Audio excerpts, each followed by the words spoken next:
by Benning. Darnell Nurse left it in the corner, gets up center. Perry scores! Corey Perry! Ilya able to shake away from Solani. It's given away to Solani around in front. Score! Teemu Solani with the steal. And the fans want one. Score! On the floor! Paul Kariya!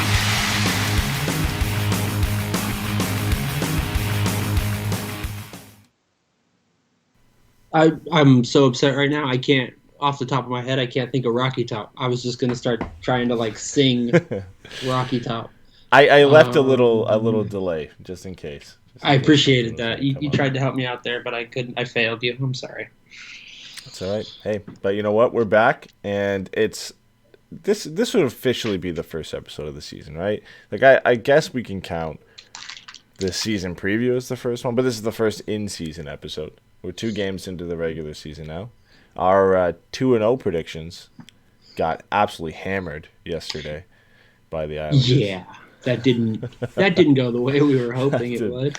That did not go well at all. But hey, I mean, the first game was fun. The game against Seattle was a good game. It was trending in the same direction as what ultimately the game against the Islanders went to. But Troy Terry and Trevor Zegras and Mason McTavish made it a fun game. And despite the heavy scoreline against the Islanders, there was some bright spots and things to look forward to this weekend. But now the Ducks head out on this continuing this road trip. So 4 games on the road again, and I guess it's a 5-game road trip, I believe. And then they're back home for the following week. But they play the Rangers, New Jersey, Boston, and Detroit for this road trip. So it'll be an early season-defining road trip for the Ducks. But hey, man, it's gonna be fun. It's gonna be fun. It was kind of what we expected with the Ducks to open the year, where the good guys, the guys I feel bad saying that, the good guys, the guys we expected to be fun and to produce right off the bat have done so. Now it's about finding where that depth scoring is going to come from. Yeah, Eddie, it's good guys versus bad guys, and we all know who the bad guys are, and they should burn in hell. Obviously. No, I think you're right. I think what we saw in both games was, kind of what you expect, right? Like we saw them give up 21 shots in like 6.5 minutes and somehow manage to win a game 5-4 in overtime. 5-4, 4-3? 5-4. 5-4, okay. In overtime. And then we saw them get absolutely shelled and lose 25-1. And in both cases, I think you could say they didn't play defense. They just scored enough goals to overcome it. And we're right where we thought we would be this year and where we kind of ended up being last year, which is like the defense isn't spectacular, and as well as Gibby played in game 1, I think you can look at game 2 and be like, oh yeah, there's like a limit to how many times you can ask your goalie to win you a game. I feel like we know that by now. I mean, we sure. see that every year with Gibby. I feel like this is the result of what we expected all gas, no breaks to be, where there are some games where you're getting outplayed, getting outshot heavily. The goaltenders will keep you in it, and then you're able to squeak out a 5-4 overtime win in a high-scoring game. Or there's games like against the Islanders where the goaltending doesn't go your way, and the defense still isn't as great as it was in game 1 either, and you get blown out 7-1 at the end of the night. Or maybe it's like the Minnesota-LA game where that finished 7-6. Maybe we're not even there yet. We're not even in all gas, no breaks territory. No, yeah, I mean, this is all gas, no breaks, right? Like, the thing with all gas, no breaks is sometimes the other team puts the brakes on you. And that's what we saw in the Islanders game, right? And I think it's interesting. Seattle is still a team that's kind of trying to get it together, kind of figure out where they're at. And as far as the Islanders, is what you're seeing is a team with, by and large, a considerable amount of continuity on the roster. And although there is a a change behind the bench, it feels like structurally, they're going to play things pretty similar to how they did under Trotz. And, I mean, it makes sense, right? Because you look at a team, and even if they put up, I think it was 7 goals, you look at the team and you're like, they don't have the most offensive talent. So playing a structured game that kind of, if you want to go into football or soccer about it, you could look at it as kind of playing a structured counterattacking game, right? Where you're just going to try to make the most of the rushes that you can get and try to minimize the quality of the opportunities against. And, the Islanders aren't a team that are going to score 7 goals on a nightly basis. They didn't even look like that in the game against the Ducks. It's just like you said, they took advantage of the opportunities that they did have. And they're, again, it wasn't, when you look at the underlying numbers, the Ducks shouldn't have lost 7-1, or it didn't look like they would have lost 7-1, but pretty much every quality chance the Islanders got, they put in the back of the net. Yeah, exactly. Right. It's capitalizing on your opportunities. That's really, that's the thing you need them to do. And is that you? Yeah. No, not cats this time. Somebody just... I was going to say, do you have a motorcycle? Yeah. Somebody's going nuts out there. If it's not cats, it's whatever's going on outside my window. Yeah. Let me see. Okay, so yeah, back to whatever the hell we were just talking about. Like in the first game against Seattle, right? Anaheim was able to kind of capitalize on a couple of moments and get something. I think Trevor Zegras had a power play goal that ended up tying it at 4-4. Yeah. That's exactly what you want right there. That's what you're looking for is, your difference makers to be difference makers. And the unfortunate reality of where Anaheim is at right now is they don't have a ton of difference makers, and the team isn't in a position to get the most out of them anyways, right? Like, I mean, we can kind of just jump into the Shattenkirk thing, because this was something I was kind of talking about with Shattenkirk the other night, is like, Connor from Later Rivals made the comment on Twitter that, like, we got to get him out of here. And I've been very vocal about Shattenkirk's limitations and, what he does or doesn't bring to the team. But I think when you look at him, he is, especially at this point in his career, he's a depth luxury. And he's a guy who you get the most out of when he's on your third pair and he's able to play within a system and in front of a team with structure and, just like real sound fundamentals. And he's able to capitalize on that, right? They've got this supporting talent, but they've also got the infrastructure. And, Fitz, who's in the chat right now, he's a Tampa guy, and the thing that, I would point to him, and he's kind of saying right here, is the trick to Shattenkirk is the two places he's been best have had remarkable infrastructures. He's been great in St. Louis when that was kind of the prime of his career. And then in the second window of his career, he was able to get down to Tampa Bay and just be really good and really effective for them as that, depth offensive player. I think he played a little bit higher up in like the pairing, but still, like, you look at that team and you're like, he's not a top 3 defenseman. Like, they've got guys throughout that lineup. They spread it around. Yeah, and just Anaheim just doesn't have that.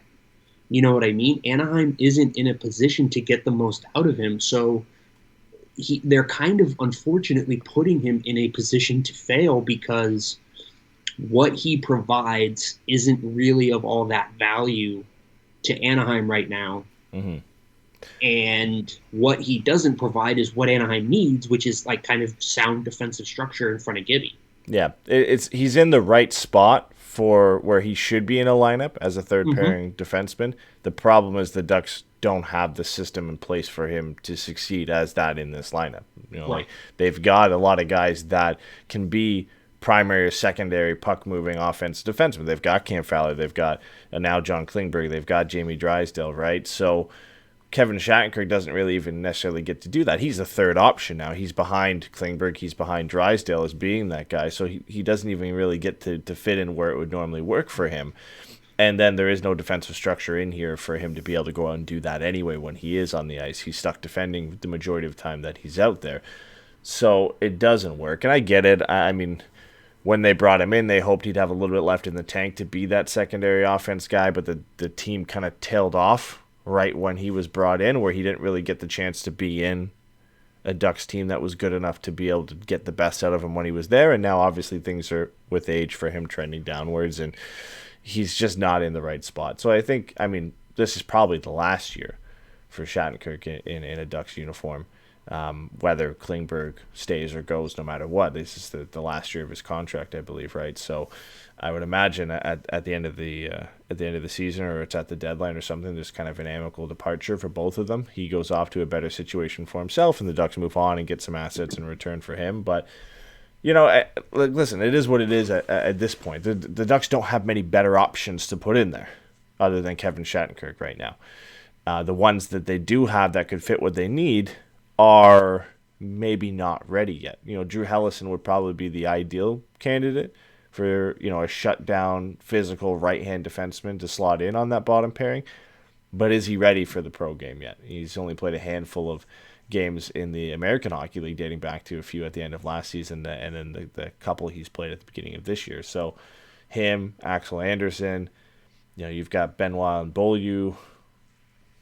There aren't many options right now to replace him that would do a much better job than he's doing. Yeah, I mean, I think, and I'm sure we'll get to this,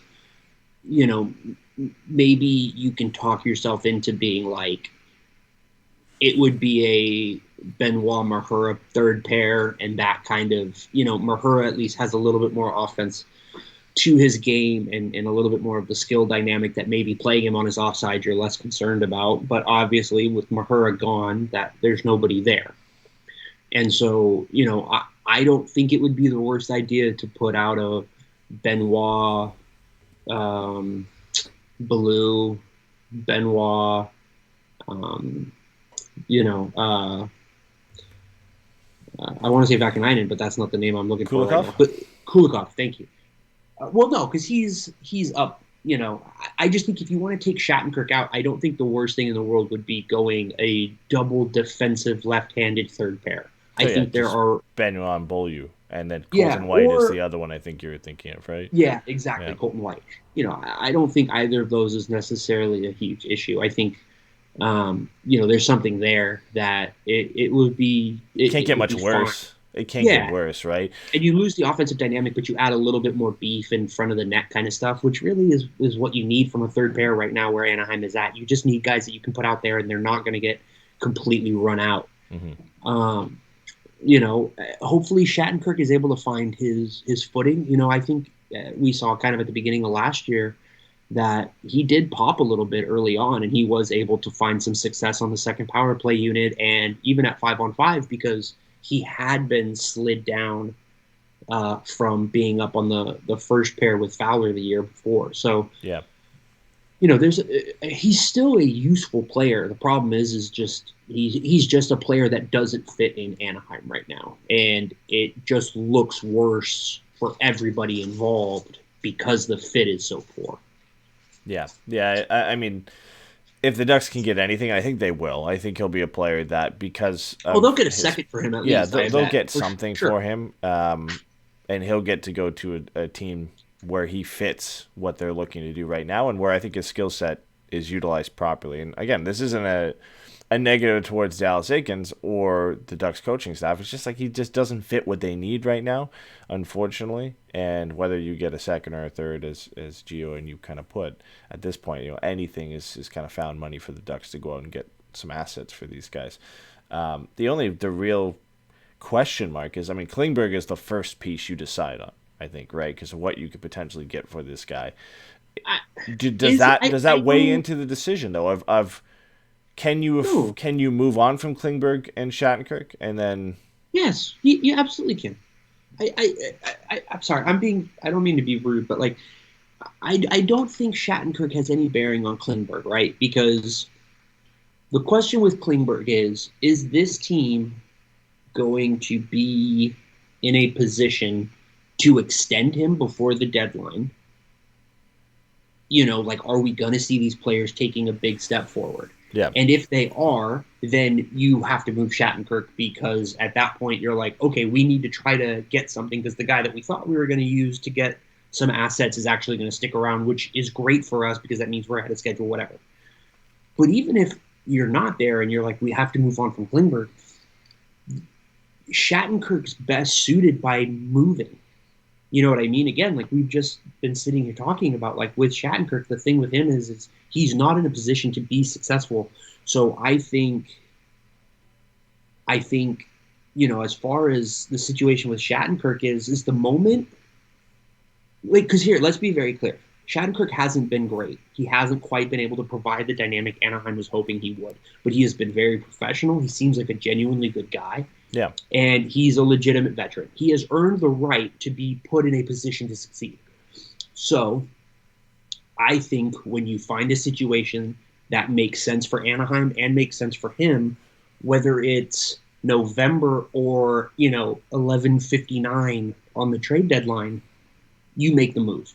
Whether Klingberg is staying, whether he's going, I don't know that that's really all that relevant, because you'll probably be able to go out and get defensemen to fill in. Like, even if you don't get a defenseman back in a Shattenkirk trade, you'll be able to go out and be like, you need a roster spot. Here's a 6th-round pick. Give us this, bottom pair guy or whatever. Yeah. So I don't think that is an issue. I think with Shattenkirk, it's the moment you find a good situation and a reasonable return, you make the move. Yep. No, I'm 100% on board with that. And I think bringing in, like, you move both of them, you do end up likely going out and acquiring somebody.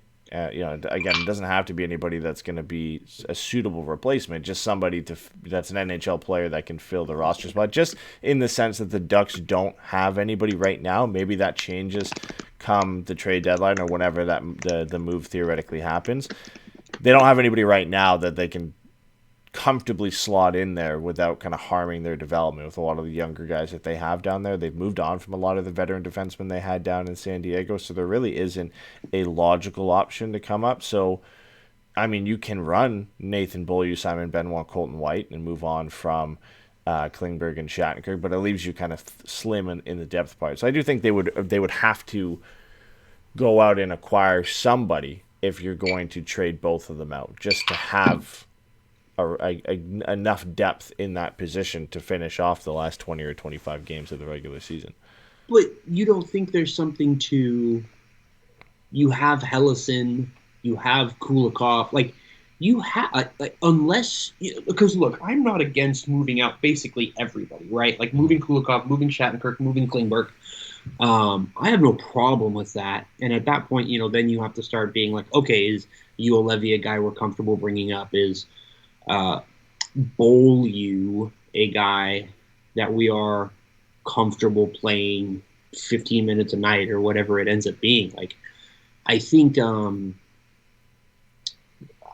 yeah, like, if you move everybody out, like you said, then I think it's something you have to be aware of. But at the same time, I think Anaheim, between Jamie Drysdale and just the forward depth, you just need to find guys who can play defense. I don't know that you need to bring in a stylistic replacement, right? No, like, yeah. You just need an NHL player. Guys. You just need bodies. Yeah. And as Fitz said, you can pick those guys up on the wire. As we've talked about, you can call guys up. I think there will be ample opportunities to fill out 6 spots. Yep. So, I think moving on from those guys is independent of that. And, and hopefully by the time we get to March, we're looking around like, oh, Hellison needs to come up because he's done well in San Diego. I like how we're 2 games in. We're already talking about shipping guys out the door at the deadline. That's if that bodes well on how the next few podcasts are going to go over the months leading up to the deadline. But you know what? Like as silly as it may seem, like, I do think it's I don't know, maybe it's just because it's us or whatever, and like I'm biased, but like I do think that's the appropriate way to approach what we're seeing right now, which is, are these guys that we expect to move on if Anaheim isn't ahead of schedule? And if they are ahead of schedule, what does that mean? And, I think it's all perfectly legit conversations. And if you ask me right now, it seems like Anaheim's right around where you expected them to be and not ahead of schedule. And so these are guys you're going to be looking to move on from, to which case now you ask, are they being put in a position to succeed? Are they being put in a position to show what they have to offer a contending team? And if the answer is no, well, it's obviously only 2 games in, so we know we have a lot of things, but it's also something just to kind of watch for. So I guess I want to ask you this to kind of transition. What has been your impression of the new guys? Any of them? What has been your impression of them so far? Yeah, I mean, I think we've gotten to see what you would hoped on a in the best scenario you would get from Strome and Vetrano, specifically in game 1, right, where you saw Vetrano and why he was brought in with that goal, with the shot on that goal as well. Like, that's why they brought this guy in, because he can shoot the puck like that, and he becomes an instant weapon for this team. And I think you saw what Strome brings at 5-on-5, playing with a guy like Troy Terry and McTavish, and then also playing on the top power play as well. He had a great game, put up 3 points in that game. And you saw, again, bits of it as well through a very lackluster game in game 2 for the Ducks. But I like what I've seen from them. I think Kulikov brings a steady presence, and I really like what that allows Jamie Drysdale to do, because I thought over the first 2 games he's looked excellent. I really like that reduced role that he's gotten this year, where he's able to kind of slot in behind John Klingberg and not have as much responsibility and kind of go about his game and kind of get eased into the season. So I like how Kulikov has fit with him. And then I guess the only other addition then would be Pavel Regenda. And we saw him start the season on that 4th line with Jones and Grant that did so well in the tail end of preseason. And then he got bumped up to play with Zegras and Vetrano in game 2. And, I mean, listen, all you can expect from him is he's going to work hard out there. He's going to big body. He's going to play, a physical and a heavy forecheck game. And I thought he's done it well. My expectations for him, despite obviously the small little hype we had at the end of preseason, were limited of what he's actually going to do. But he's shown enough that he deserves to stick around. I think that's all you can hope for him. So from the high-end acquisitions in Strome and Vetrano and Klingberg, we've gotten so far what you would expect these guys to give to this lineup. And then from the fringe guys, and Kulikov and Regenda and Beaulieu to some extent, I think he's probably been the worst of the bunch. You've gotten what you would expect from them as well, on a kind of a lesser scale. How has Strome looked to you? Like, how do you feel about him as a half, I guess as a 1B, right? Because that's kind of how they're using him right now, is like a 1B. Yeah. Because he's out there a fair amount right now. And it's great to see. I have no problem with that. I'm just saying, like, he's out there, I think, a little bit more than you would maybe guess if you said going into the season, Zegras is the number 1, and this is the year he is treated as the number 1. Yeah, I think you can see why Strome wanted to come here. The heavy usage that he's getting in that opportunity to be a first-line center on this team, or at least share that responsibility with Trevor Zegras. You can see why he would want to come here and get that situation. I mean, this is a guy at one point who was a 5th overall draft pick and was highly sought of to be an elite talent in this league. And, he's had a great career and a great couple seasons with the Rangers, but I thought he's looked great. There were some tough moments in the game against the Islanders, but there were for everybody. But he came out as one of 6 players, I think, in that game with a positive above 50% expected goals for percentage. So he had a good game offensively. And then obviously we know the production was there in game 1. So, I think this is a guy, from what we've seen so far in a limited sample size, if he can continue playing in the top 6 with guys like Troy Terry or Mason McTavish or Henrique or Vetrano, I think he's a guy, and obviously getting top power play time as well. He's a guy who can potentially eclipse the 50 to be in that middle between 50 to 60 point range this season, which is, based off his track record, is what you'd expect. Yeah, for sure. I think he's looked good to me. Like, I feel like he's really done kind of the little things you expect, where he's making clever passes, he's making smart plays. There's nothing about his game, kind of like he said himself, over the summer to Eric Stevens, like, there's nothing about his game that's particularly flashy or eye-popping, right? He just makes smart plays, he makes simple plays, and they're the right play. And he's looked good. I think having him out there with McTavish has made sense. And to be honest, as much as it kind of I was up and down on it, him with Troy Terry has looked great. He seems more than happy to try to set Troy Terry up as much as he can for Troy Terry to just get to shooting. So it's nice. I think for me, that was one of the things that kind of, in the Islanders game, I saw a couple of plays from Terry where I was like, oh, he's decided he's a sniper. Like, because I think his game has always been a little bit more of a 50-50 playmaking shooting, even if you wanted to argue early on a little bit more towards playmaking. But I think if some of the playmaking responsibilities are taken away from him because Anaheim has good playmakers, and he's able to just lean in and shoot, like he looks comfortable doing it. It looks like it's a great opportunity for him to really push for it. Like I think you texted me last night or during the Islanders game, like, oh, so 30's on the table, huh? Yeah, it looks like it is. It looks like it really is. You just look at the goals that he's scoring. He's one of those goal scorers where it's not the shot in a sense, right? He's not overpowering anybody with just a ridiculous... It doesn't look like it looks like for Vetrano coming off his stick. Yeah, he's just got such an exceptional release point on his shot where it's quick and deceptive. When you look at that goal against the Islanders where he pulls into the middle of the ice, drags it in a little bit, and just fires it. Accurate, top corner. You look at the overtime goal, the patience on the backhand to just kind of scoop it up. He's just very cerebral player with his goal scoring. And, he's come into this season and done exactly what you would hope he would, which is score 3 goals in the first 2 games and put up, a similar pace to what you'd expect in him last year. Because one of the biggest questions we had going in, specifically with the Ducks offense, is can Terry and Zegras do this again? Right. And Trevor Zegras has looked great through the first 2 games, a little quieter in game 2, but everybody was quiet, really, except Troy Terry in that game, who is really the only one getting on the score sheet. It was an unassisted goal for Troy Terry, so that's going to happen. There are going to be games like that, but there were moments for Zegras. But, man, Troy Terry is...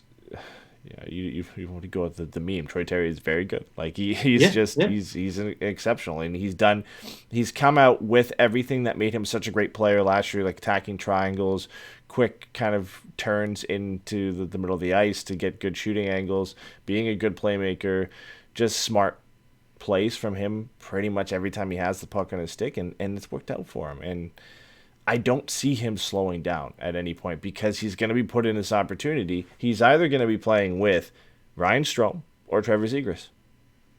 I don't see him. Why would you play him with anybody else? So he's going to be playing with 2 elite playmaking centers.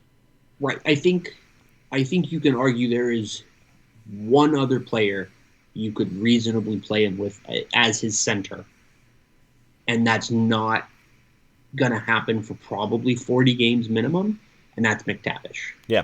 Yep. And if you do that, they're not playing with a Vetrano, right? Because McTavish has a nose for net. Yeah. Troy Terry has shown, that he's got that goal scoring acumen. And so what you're doing there is you're putting them with someone who can kind of accentuate that. And maybe that's kind of a Henrique there or something like that. But I think the thing, with Terry for me is he's very decisive. There doesn't seem to be a lot of indecision. There doesn't seem to be a lot of overweighting. He seems to kind of make his mind up pretty quick. And the moment that he feels that he has the opportunity, he gets that shot off.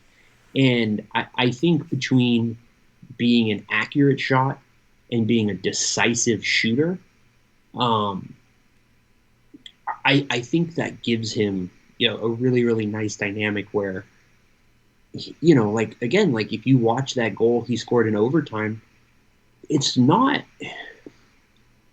nothing crazy, right? He doesn't dangle or whatever the shit. He's not doing anything crazy with the puck. He just gets the puck, goes from his forehand to his backhand. He waits it out and he puts it up and over the goalie. And that's what it is. It's just simple. It's just so simple and straightforward. And that, to me, is, I think, kind of the part of it where you can be optimistic going forward about his ability to continue to produce at a 30, maybe even 30-plus goal clip is, it's similar to like how you talk about with guys who go to the front of the net, right? It's simple, repeatable practices. Yeah. And that's the key. Yeah, and he's come out of the gate doing exactly the same thing that made him successful last year, and he's been successful at it through the first 2 games. And we look at, always questions about his abnormally high shooting percentage. Can he keep this up? Well, he's got, 7 shots, 3 goals on 7 shots through the first 2 games. The way he plays, it's just the way he plays that when you watch him, that might be sustainable.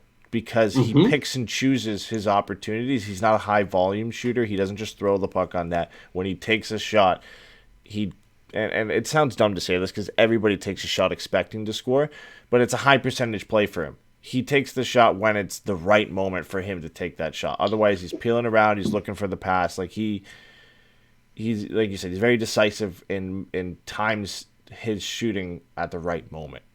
I think even to what you were saying, though, and I'm not even trying to be silly. Like, I don't think everybody shoots expecting to score. I think there are lots of times, and justifiably so, where shooting is just a decisive action.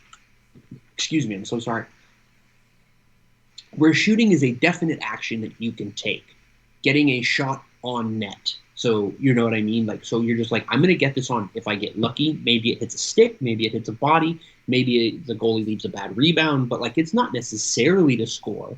It's just sending this puck in a positive direction. And I think to your point with Terry, that's not really a thing that he does. I think you would say probably between 10 and maybe 15% of the shots that he takes is he looking to create an opportunity as opposed to scoring a goal.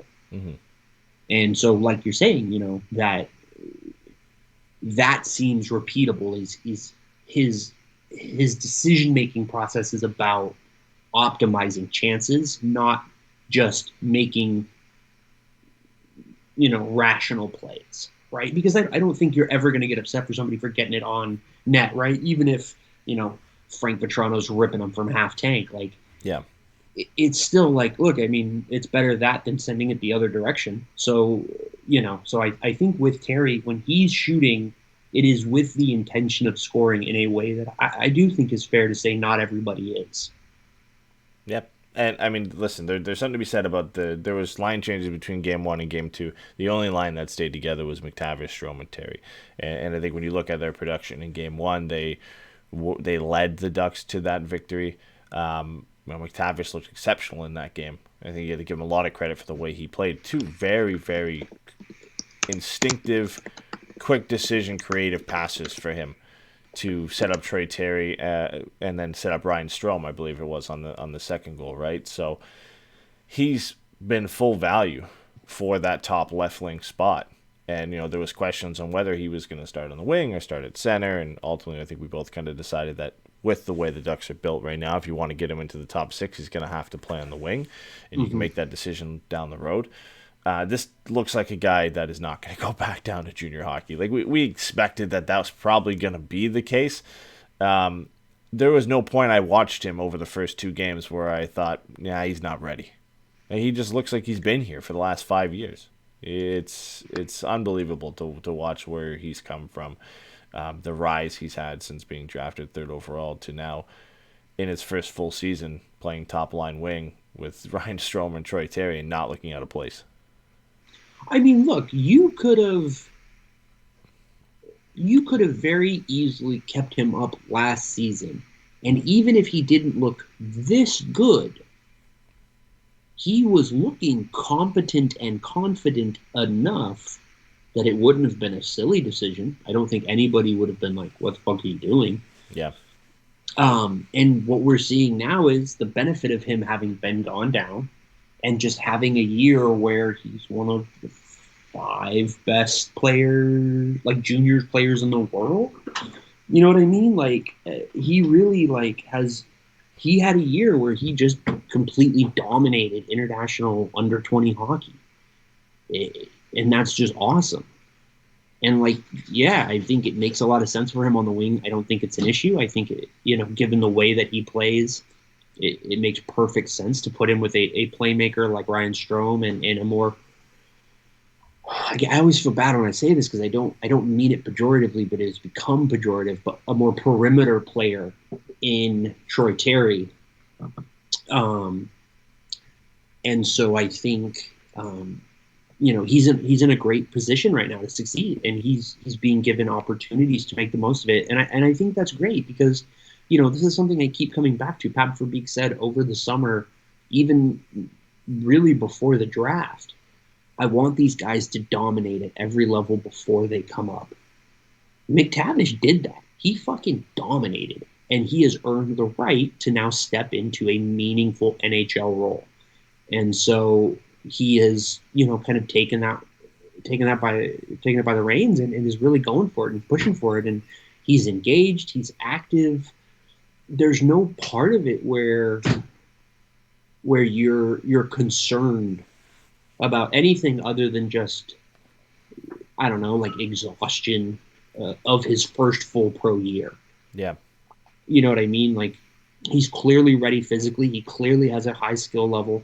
He clearly is in the right frame of mind right now where he's going to be able to just kind of keep attacking. Like, there's just lots to be optimistic about with where he's at right now. Yeah, and with him looking so great, like it's tough to say you'd want to split that line up because they've been together for 2 games. They've looked good in 2 games. But at the tail end of game 2, we saw a bit of a switch, which, listen, when you're losing 6-1, 7-1 at that point, you're going to see some lines juggle. But there were some positive signs where Troy Terry and Trevor Zegras were paired together for the first time since last year where they were unstoppable together. And, of course, when they were on the ice, I think it was just under 5 minutes, had an expected goals for percentage of 85.75. And Troy Terry scored a goal at that point after a dominant shift by the 2 of them where they just worked over the Islanders' D pair that was on the ice at that point. Like, I don't know if that. I mean, there's going to be changes. 100%. There's never not changes after you lose 7-1. I would expect a fair amount of changes heading into a game against one of the best teams in the league in the New York Rangers tomorrow night in MSG. So that already is going to be a difficult place to play. Could we see Zegras and Terry? And then the real question mark then is where does Mason McTavish go? Because Strome's going to slot down probably and play with Henrique. I don't see Adam Henrique jumping up to that line with Zegras and Terry. The question becomes, does Zegras' winger that's been with him for the first 2 games in Vetrano pop up with that line and stay with him? Or is it McTavish? Because I think you get kind of the same thing. You're getting the shooter, the pure shooter in Vetrano, and McTavish, you're getting the guy who kind of finds the open space and makes his mark that way. I'd be really interested to see who gets paired with those 2 if they go together for game 1 here, or if not for game 1 for this game against the Rangers. Who would you put with them, Eddie? Who do you think is the appropriate third forward on a Terry Zegras pair? Personally, I would go Mason. I think when you talk about Troy Terry now being a bit more of a perimeter player who kind of picks and chooses his moments to attack space and get a shot off, Trevor Zegras seems to be right now the player who just constantly attacks space and attacks the opposition. Mason McTavish is a guy who has excelled, and so far excelled even at the pro level in the 11 games he's played, at finding gaps and finding open space and being in the right position. And I think when you have a perimeter player like Troy Terry who's scanning the ice, and you've got a guy who attacks space and pulls defenders in like Trevor Zegras, that allows a guy like Mason McTavish to have all kinds of pockets of space to slide into, and you've got the 2 best playmakers on this team on a line with him to find him in that situation. I still think Frank Vetrano would do a very good job. He gets in a good position. He's got the shot to pull it off and put the puck in the back of the net. But I just think McTavish's ability to find those gaps would be exceptional with Terry and Zegras. But you're overloading that point 100%. You're overloading that top line by putting them, all 3 of them, together. Yeah, I mean, I wonder if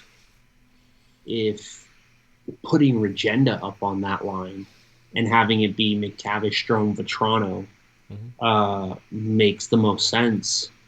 Because you have a guy like Regenda who's he's going to do all the kind of dirty work down low. He's got good size. He's active, below the goal line around the net and things like that. But also, like, he's going to defer to Trevor and Troy in so much as, like, he understands that he's riding shotgun on their line.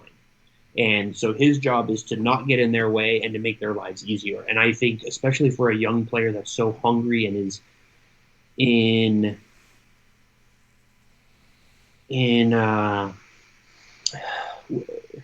you look at a young player who's been kind of seized this opportunity to really go for it, I think for me that's a huge plus, and that there's a lot to say for kind of rewarding him with the opportunity to play with the two torchbearers for this team right now. And then, I think that also allows you to keep Henrik with Lundestrom, which I think makes a lot of sense.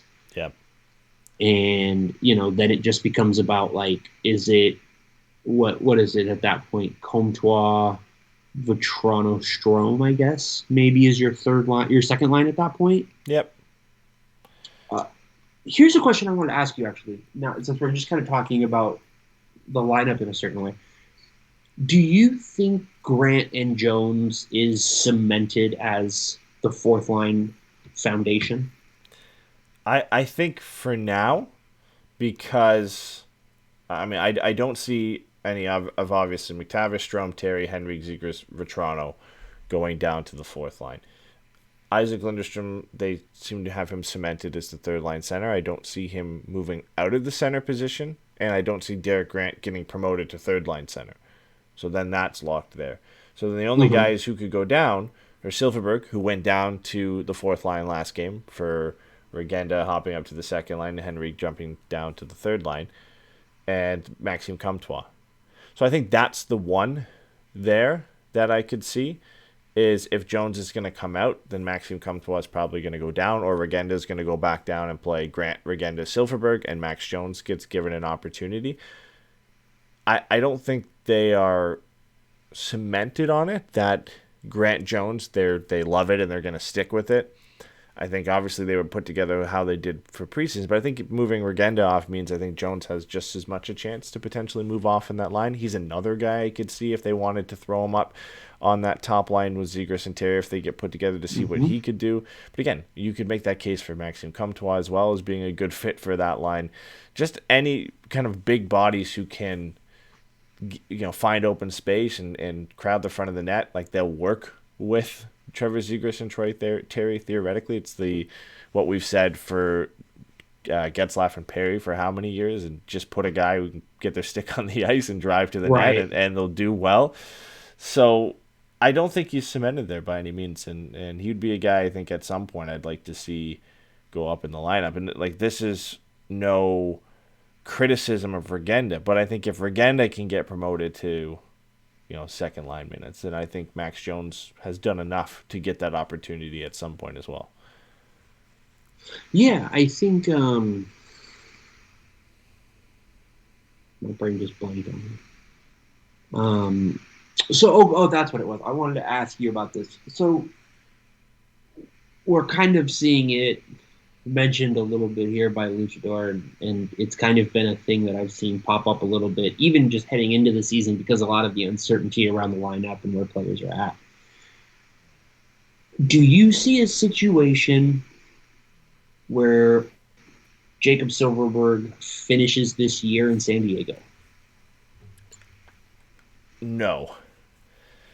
Yeah, unless it's like injury rehabbing or something like that. I can't see them taking that step now. Like I will say it's not impossible, and obviously that's kind of a cop out for sure. But if nobody is moved out from this forward group, and it's hard to pick anybody that would be moved out. It's more so from the defense where we could see guys getting moved out. If Perreault or Tracy or even Glenn Godden, who started pretty good, deserve a call-up at that point, and nobody else is easy to send down. Like right now, the only easy person to send down is Pavel Regenda. He'll probably be the first guy that gets sent down for call-up because he's waiver exempt. Other than that, anybody else would have to clear waivers, or the only other waiver exempt players are Zegras and Drysdale, and you're not sending them down to San Diego, hopefully, at any point. So Silfverberg would have to clear waivers, and I think it could be possible if he's struggling at that point, because he does, out of everybody here, make the most sense. He wouldn't get claimed, more than likely, in getting sent down to waivers, where the other guys probably would. And if you need to make room for Jacob Perreault or Braden Tracy, that becomes the most likely scenario. So where I don't think it's going to happen, if there was ever a scenario where they felt without a doubt they had to call one of these guys up and they needed to make room for it, I could see him being the guy who gets sacrificed, and maybe to just revamp his game a little bit or get him up to speed. Who knows? Just a little bit of an incentive to say, hey, let's go. We need you to be playing a little bit better. And I know he's dealing with an injury and it's tough for him, but he has definitely, if I had to pick a player to start the season that has looked off a step noticeably more than anybody else, has been Silfverberg. Yeah, I agree. I think that for me is kind of the thing, right? Is I think if you're Anaheim, there's not a huge rush to move on from him. And he has, via his time with the team and, just the consummate professional he's been here, the role that he has played on, really meaningful teams for this franchise, I don't see them sending him down unless it is an implicit statement that his NHL career is over. Yeah, it's hard to come back from that.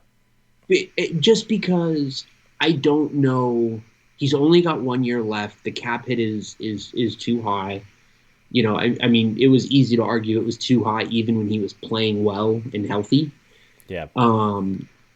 He's a good candidate for a buyout next year, in my opinion. He is a good candidate for a buyout. And that is, I think, the thing for me is it is more likely that he gets bought out this summer than he sees San Diego next year. Yeah. And so I think for me, I don't see a situation in which someone wants to add him unless, I mean, you could talk me into maybe Ottawa wants to bring him in as like a super depth forward to just eat a little bit of cap and be a professional, right? Like, we'll give you a sixth or some shit and we'll take the whole thing, but it doesn't really make sense. Maybe that's a situation where you send him to Arizona, or if you waive him, maybe a team like Arizona is inclined to claim him because he does have the cap hit. There's only a year left. He is a professional. Like, yeah. But those are teams that are oddly enough in a position similar to where Anaheim is, where it's like we're bringing him in not for his play, but for all of the other things he can provide us, whether that's professionalism or cap hit. Hit the cap floor for next year. So I got to address something here in the chat, though. So there's two things. Arbet said he can't see Anaheim buying him out. I think if the Ducks bought out Corey Perry, I can 100% see them buying out Jakob Silfverberg. And yes, also to that point, yeah, Silfverberg isn't Pat Verbeek's guy. Mm-hmm. He has no response. He has no loyalty to him, for good or for bad. I'm not making a judgment call on that. I'm just saying he has no loyalty to Silfverberg. If the best thing that he can do is buy him out, take that sub $2 million cap hit for 2 years, and just take the roster. It's really only for the one too. It's either your options are take that extra 1.75 for the year that he would normally not be here, or have him on the full 5.25 for next year, and maybe not play him. And I think that's the thing you got to remember here is we're already struggling to kind of figure out where he's going to fit now. We're not talking about next year where all these guys are going to be here, presumably next year. You're also going to have another season of Perreault and Tracy and other guys on the way that if there's not a spot for him, you can't just hold on to him and not play him. Like that's just not a situation that's going to work, whether it's in the locker room or for the player or for the team in general. So then the buyout becomes the the likely option at that point, probably the best option for both the team and the player. And $1.75 million in the 2024-2025 season is not going to hurt the Ducks. It really isn't. I mean, yes, at that point, Terry and Zegras and Drysdale should be signed to extensions. They'll know where they are. I cannot imagine that is going to hurt them. That will weigh into the decision for sure, but he's not getting traded. Nobody's taking him without you having to move assets out to get him. We've heard what the price is on trying to move salary cap out. It makes no sense for the Ducks to pay to move him out when, as people mentioned, they can just keep him next year at the full hit. I think it does end up being a buyout just because that is the best option for probably him and for the team at that point. Because I don't see how they fit him in next year when he's playing fourth line minutes right now. Mm-hmm. For sure. I completely agree with you. I think, a buyout makes sense, and just a quote-unquote injury retirement, right? Where it's just like he goes... And I think that, for me, is the thing I didn't say earlier that I wanted to mention is the reason I even posed the question at the end of the season is because he is coming off of an injury. He is, over 30. Like, there are parts of this that just mean it's going to take him a little bit longer to get back up to speed. So I don't even think that the team is going to feel, one, any pressure, but two, any confidence in what he is or isn't at this point until middle of December. You've got to give him time. You've got to give him an opportunity to get his feet under him, to get back to used to playing, 3 games a week and at this level. And I don't think it's going to be an issue to, moderate his ice time. We already saw him second game. He got moved down to the fourth line. So there seems to be an understanding and a willingness about where he's at and what it could mean. But there's also no reason to get ahead of yourself, when it's not a thing that's going to be resolved more than likely until June. Yeah, and there's also nobody knocking on the door to replace him that needs to come up right now. Drew Hunter. No. Elite fourth line right winger. No. It's Drew Hunter. Right now it's very flexible because, like we said, Pavel Organic can get sent down to San Diego. He doesn't have to go through waivers. Right. So when Sam Carrick comes back, that's an easy move to make. It sucks for Agenda. If he's playing well enough, maybe they have to make a decision on somebody else. But he's the easiest move to send down right now to account for Sam Carrick coming back. Where it gets difficult eventually is if Perreault or Tracy or somebody starts playing well enough that you have to call them up. And then that's where you get into the situation there where, okay, maybe this is where Silfverberg is scratched or gets sent down to make way for this guy. But right now, for the foreseeable future, they have this flexibility to work with and give them more time to evaluate these guys in San Diego. I mean, Brayden Tracy started great. He's got 3 points in 2 games, but that's not enough for a call-up yet, and he needs more time down there. It's after a first kind of good breakout year in San Diego last year. And then Jacob Perreault had a pretty good year. He started off a little bit slow. Give him some time to get going. If he gets hot, then maybe he gets a call-up at some point. I think at some point, these guys are going to get more than the 1 game that they got last year. But it's going to take time. 10, 15, 20, 25 games into the season before we see this. And other roster situations to shake out. Guys coming back from injury. Guys potentially going out with injury. So I think throughout the entirety of the season, we're rarely going to be in a scenario where Jakob Silfverberg doesn't have a spot in this lineup to play, which is why I just can't see them ever really needing to or having to send him down to San Diego, where it just gets more likely in the offseason, knowing that other guys are going to push for roster spots next year, that's when you end up using the buyout as a way to kind of get out of that contract and allow him to kind of go find a better situation for himself as well. Yeah, this is something I've kind of talked about and written about before, but I really do wish the NHL would pick up NBA in-season type buyouts, because if he can just have a decent year and just look like he's a capable defensive player, he would be an awesome team to buy, or he'd be an awesome player to buy out and have somebody pick up for, less than $1 million a year to just add to their bottom 6. I think he would be great for that. But the NHL is stupid, and they don't listen to me, even though I would make them more money. We had that whole episode we did on Yeah, I know. ways to improve We did the it NHL. twice. Yeah. I don't think anybody listened to that one, so That's fine. at least anybody from the NHL. All Bastards.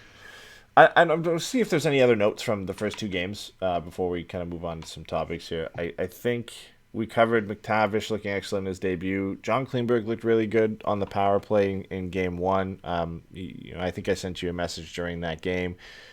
This is kind of why they bought him when you watch the way he kind of bossed and controlled that power play throughout that game. Didn't get as many opportunities in game two. And you saw the kind of inverse to his game on the defensive side of things. There was some struggles there and some issues with the defensive side of the game, but that was to be expected with John Klingberg. But when he's on and when he has the puck on his stick, you see exactly why the Ducks brought him in and are hoping they can get a lot for him at the end of the year. For Toronto with the shot, we saw that as well. John Gibson turning into prime Getzlaf in OT with that stretch pass for Troy Terry. I loved that one. The only thing I wanted to get into was Zegras' goal, and specifically his utilization on the power play, which we saw from last year. We always talked about the Ducks needing a trigger guy on the power play, even when Zegras was a prospect in the system. Did you ever think that he would end up being that guy on the power play? Because when you look at scouting reports as him and when he was coming up playing college, and the only issue anybody ever had was he going to score goals at the NHL level because his shot isn't that great. And then he puts up over 20 goals in his rookie year. And then becomes a power play trigger man, a one-time option. That's fascinating to me because, and this could just be what I had heard, right? But I never heard that his shot wasn't good. I had always heard that he was similar to Ryan Getzlaf in so much as he had a good shot. Getzlaf had a great shot, but he had a good shot that he didn't use. And there were questions about if his goal scoring would come just as people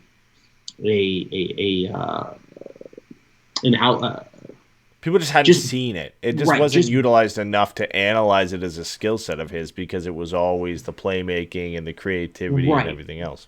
And so I think what we've seen since he's come to the NHL is that it almost feels like his being a primary playmaker was more of the result of him being the best playmaker at every level he'd been at, or on every team he was on, more than likely, right? He did come up through NTDP, so, you can talk about Jack Hughes and other players who we know are very creative, very great passers. But, he was that kind of player where he was going to be the guy setting everybody else up. And what we've seen in this short time is that he is more than willing to shoot. So I don't even know that he's the trigger man. He is a trigger man. And I think the thing for me that I liked is if you just look at power plays and you just look at them, you just look at the umbrella. Terry, Klingberg, Zegras is three guys who can shoot, three guys who can pass, three guys who can skate. Like, it's a perfect top of the power play. And, to the extent that you hope his development takes him there, Drysdale seems like the guy who's going to step into that Klingberg spot 4 or 5 years, even if Klingberg signs an extension or whatever, cart in front of the horse shit.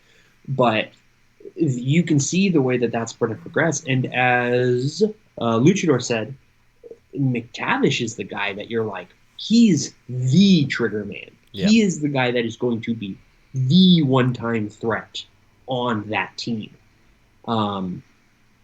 And until then, or even if then, the fact that Zegras and Terry are both willing to shoot and both willing to pass and are really just whoever's going to score the goal should take the shot. Like, there's a lot to be excited about that maybe you would have been a little concerned about before we really got to see these guys at this level, just based on some of their reputations.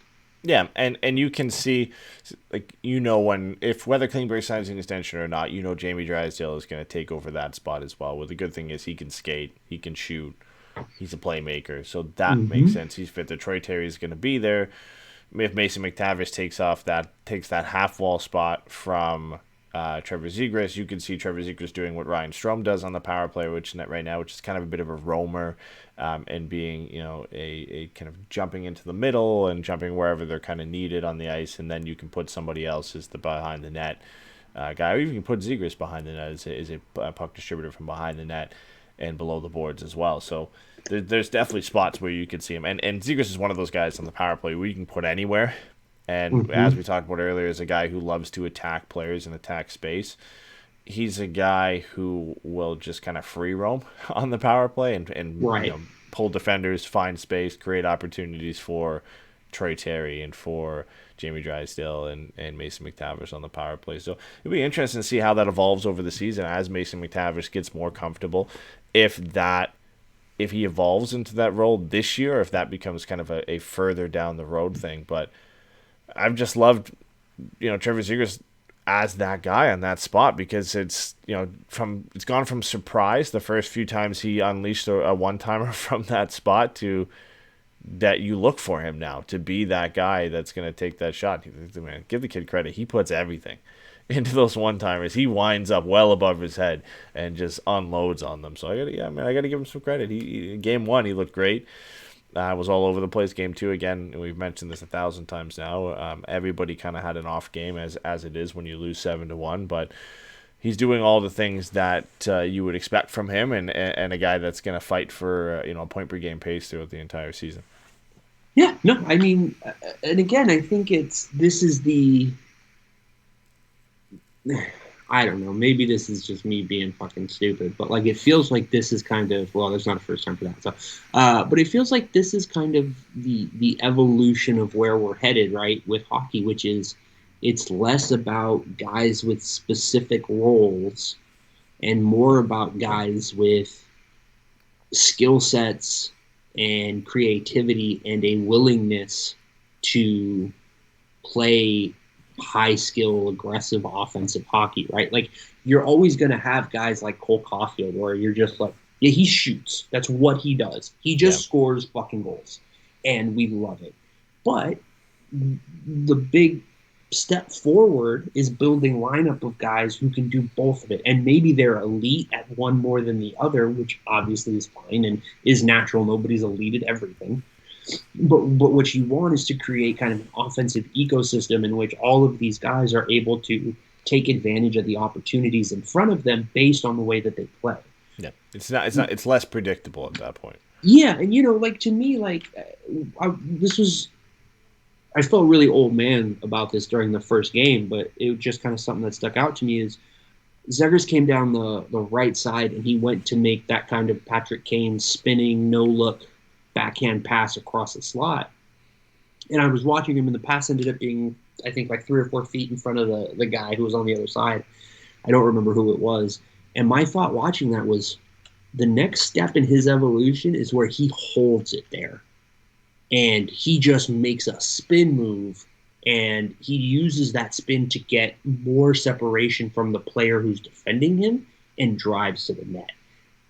And maybe that's impossible because, I'm stupid and don't know what I'm talking about. Maybe that's just not his preference. Maybe the suddenness and the volatility of that pass coming out of nowhere is the benefit. But I just think the opportunity to kind of have a move and a counter move in that way is huge. And when you look at Anaheim's, guys kind of in the pipeline, I think with the exception of Perreault, you would say most of these guys that you can hope are top of the lineup guys are 50-50 talents, right? Pastujov, we know, can shoot, but he's also a great playmaker. And that is what's allowed him to be successful at the levels he's been at, despite not being a strong skater, is he's not just one thing. He's not just going to sit here and take shots, or he's not just only going to pass. You can't really play to a tendency with him. And, you've got guys like Gaucher and Colangelo's on his way too. Yeah, but I mean, I think at this point it's fair to expect Colangelo as a third to fourth liner, if nothing else, just because of the talent ahead of him in the pipeline. Yep. But even Tracy, right, is more of that kind of two-way, two ways to play it kind of guy. And so I think there's a lot here for Anaheim to be excited about as far as the potential lineup and roster flexibility that they're going to have with some of these guys they have in the pipeline. Yeah. And they've got 5 picks in the first 2 rounds this year, so we're going to get even more guys. Yeah, one of those will be Connor Bedard. So. I don't know how he's going to fall to the second round, but it's going to be so crazy. Yeah, I don't know. Some teams have started. I mean, Chicago and Arizona have shown early why Can have them pinpointed for the bottom. So we got to get Connor Bedard in touch with Laramie Tunzel so he can hit a gas mask bong during the draft and just plummet all the way to the second round. Because Laramie Tunzel fell from 4th overall to what did he end up in Miami at 15th or something crazy? And hockey would lose their mind, and Connor Bedard would fall to the 5th round if footage of him using a gas mask bong leaked the night of the draft. There was I sent this video in our chat. Or no, I think I tweeted this out. He reverse hit somebody in one of the first games of the season. I think he said, "Get shit on, kid." Yeah, you sent me that. So I don't think that's gonna hurt his draft stock any, unfortunately. But he's a stud, man. I mean, hot take right there, guys, is Connor Bedard might be pretty good. Yeah, he started off the year, I think, on an over 2 point per game pace already. So to be expected. You want to address a question in the chat from Brett real quick? He said, I think this was sarcasm with this too, but he said, you think the first 2 games are the identity of the team, or maybe it'll get more cohesive of everyone as everyone gets used to each other? Yeah, obviously that's going to take time. Every line had somebody new on it this year until, I guess other than the third line for both games. Comtois, Lindstrom, Silverberg, who'd played some time together, and then Henrique Lindstrom, Comtois, who'd play together at times. But Zegras playing with Vetrano, and then Regenda is some new guys on that. Obviously, Strome and McTavish as well are new additions to this team for this year. And then, the fourth line as well, having Max Jones back. You can count him essentially as a new addition to this team in a sense of missing for the entire year last year. And then on the blue line, Kulikov, Klingberg, Beaulieu added to this team as well. So every pair had somebody new on it. So yeah, 100%. It's going to take time as guys get used to each other, as they swap the lines around, find some chemistry, figure out who's the best fit with who.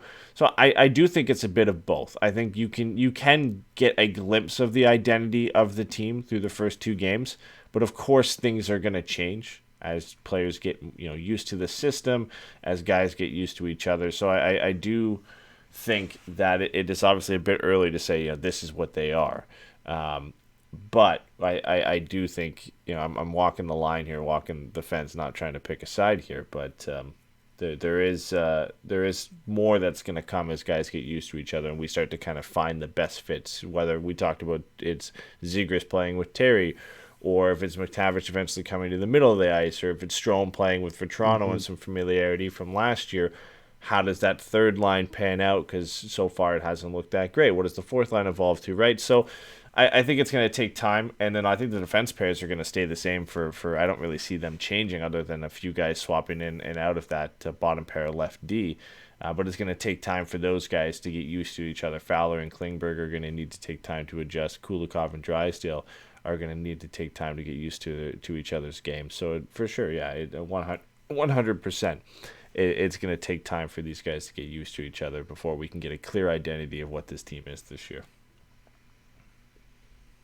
I'm going to disagree with you and say, yeah, this is exactly what the team is. A top-heavy talent roster with question marks and spotty depth, where the top of the forward group is stronger than the top of the defensive group, and a coach that most people expect not to be here for the next 5 years. I think most of us expect him to be gone by the end of the season. And so, I think for me, it's both things are true. And so much as as the season goes on, we are certainly going to see them improve. We're going to see them get more comfortable with each other. But you're going to see that from everybody. So within the context of the league, I don't know that they're going to look all that much better Hopefully they look a little less helpless in their own end. There are times where they really have just been kind of running around. Joke's on you, moron. The Dodgers suck, and I'm the only person who seems to be completely fine accepting that they suck. I don't think they're good. I don't care that they won the most games, that blah, blah, blah. They suck. They're the Dodgers. This isn't new. But no, I think this is exactly what this team is, right? Is they're going to be a team that there's going to be games where they're managed to keep themselves in it just by sheer force of offensive will. And there are going to be games where they're out of it in 10 minutes because the other team is either that much more talented, that much more structured, or both. I think if you want to get an idea of where this team is at, this first 4 games are perfect because we saw them play a bad team and win. We saw them play what we expect to be a bad team and lose. Now we're going to watch them play one of the teams that is expected to be at the top of the league and a team that is hoping to be on the upswing and is largely timeline-wise a peer. Mm-hmm. Yeah, team in a very similar spot. New Jersey's in a very similar spot to the Ducks. Mm-hmm. I think they're a little bit farther ahead, obviously, if for no other reason than Heischer and Hughes are already on their next contracts. Yeah. I think the top of that defense is a little bit stronger with Dougie and things like that. But this first 4 games is a pretty perfect first 4 games to get an idea of where this team is at. And I think ultimately it'll be where we figured, which is they should win about a third of their games and probably end up averaging, about a goal and a half a game in, scoring disparity, right? Yeah. Yeah, so, I think for me that New Jersey game is a real benchmark game for how they should look early on here, because I do think of a lot of teams that they're going to face early on, that New Jersey is the closest in terms of having the same profile type of players, young players breaking into the lineup, and Alexander Holtz this year. You've got Klingberg and Hamilton. You've got Fowler and Graves on that side of things, right? So you've got 2 netminders who are kind of tandeming in Vanacek and Blackwood, and I know Gibson's still the starter here, but they're going to split more games this year between Gibson and Stolarz and guys who've played well at times and have struggled. So I think that's a benchmark game, because if you go into that game and you look awful against a team who should be in the same spot as you, that's a tough look. And if you're going to finish much worse than this team this year, then it's going to be a difficult season to go into. I mean, the game against the Rangers tomorrow, we know that's going to be a difficult game, and it wouldn't be surprising to see it be similar to the Islanders game, in that the Rangers are one of the Stanley Cup favorites early on and have looked it in their first few games here, where they've just looked like they're unbeatable at times the way they play. I mean, they took it to the Tampa Bay Lightning in their first game of the season and looked like they are a team that's going to be competitive this year. So yeah, that New Jersey game will be a benchmark one on Tuesday. Okay, you might have seen this in the doc. Don't look now, because I'm going to see if you can guess it if you haven't. Okay, I haven't. 6 players have an expected goals for percentage over 50% through the first 2 games. Only 6 on the Ducks roster. Okay. 5 of them are we kind of expected. One of them is maybe a bit surprising, but okay. Who do you think are the 6 guys that have an expected goals for percentage above 50%? And no, Brett Blackwood I don't think is good, but I think you could put him in the same category as like a Stolarz. I think he's a little bit better than that. Okay, wait. Above 50%? Yep. Only 6 players have an expected goals for percentage above 50% through the first 2 games. Terry, Zegras, Rico, Fowler, Regenda, Grant? Nope. So you got Zegras and Terry and Henrique. Okay. So there's 3 others. Drysdale? Yep. Jones. No. I'll give you 2 more guesses. So you have Zegras, Terry, Drysdale, Henrique. All right. Is it 1 forward, 1 D, 2 or forwards? 2 forwards? Drysdale was Strome and D. Petrano? Strome and McTavish. Son of a bitch. So it's Zegras, Terry, Strome, Drysdale, Henrique, McTavish. Interesting. I have an expected goals for percentage over 50.